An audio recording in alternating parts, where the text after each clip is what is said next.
not? I'll send it here. Send it po ulit.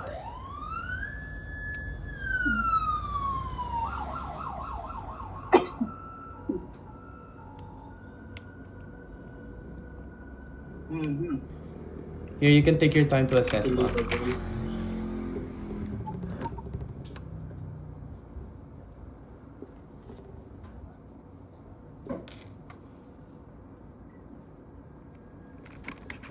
For me, maybe it's connected or in connection to my previous answer.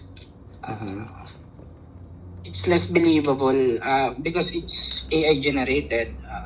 It's better to consult to medical professionals because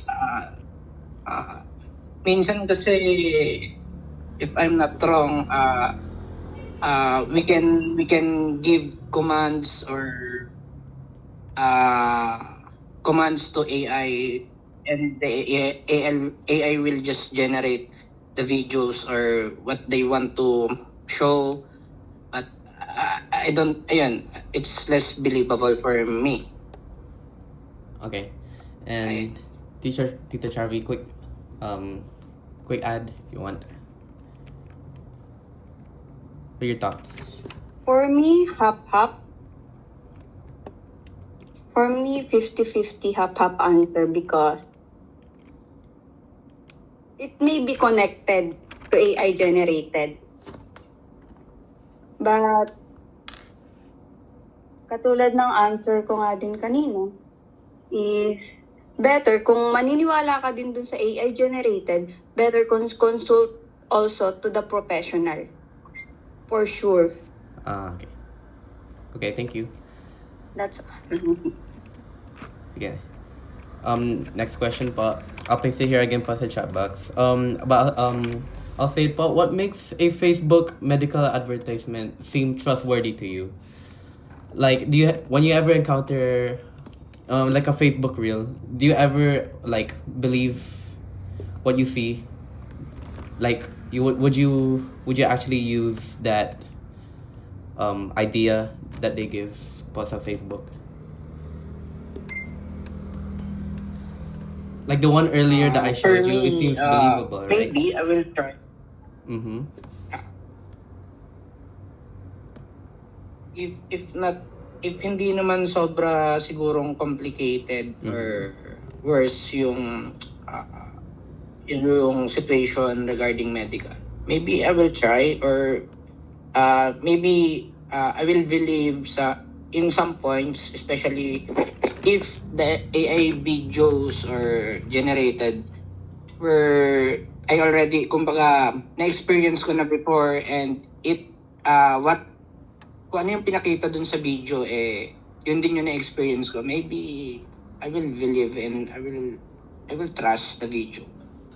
Okay, Pat. Ay, Tita Sharby.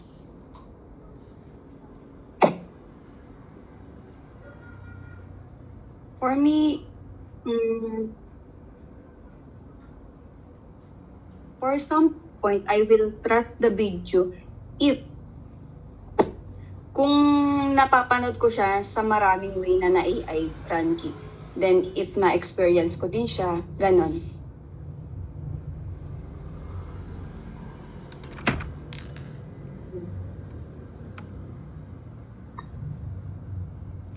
Sige, okay.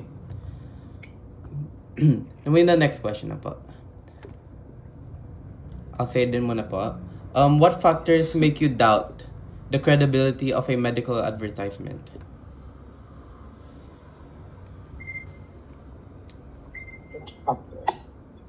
Factor. Ito po, I'll paste it here.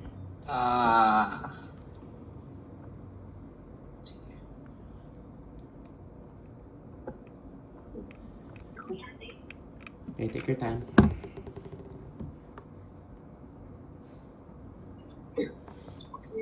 Maybe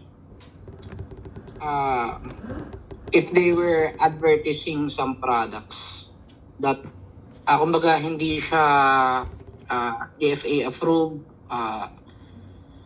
syempre magdududa ako. It's better na merong approval from Food and Drugs or any other agency prior ko siya paniwalaan.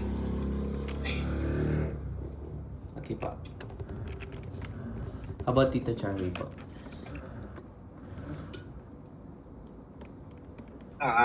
We're on the same page sa answer ko. Okay. Then yung last question po sa third part dito. I'll read it out first. How does awareness of AI-generated videos influence your decision to believe or ignore the advertisement?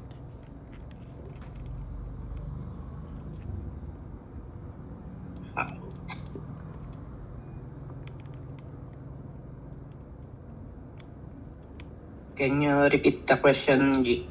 Oh, sige po. I'll put it here. Okay. Thank you. Chat box.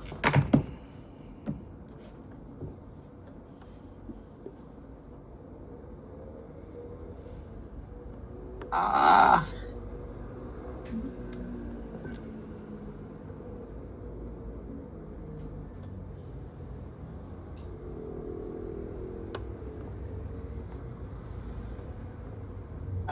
Siguro it may affect our decision regarding medical advertisement, but not totally.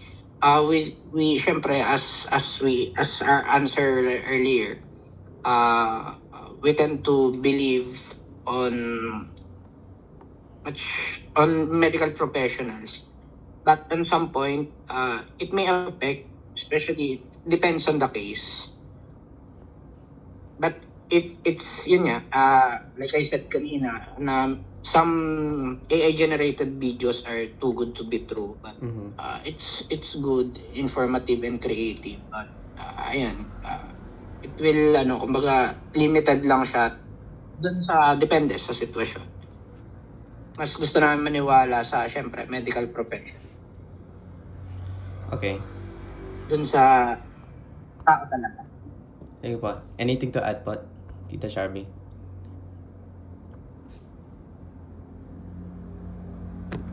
It depends to the situation na Ranji. Kung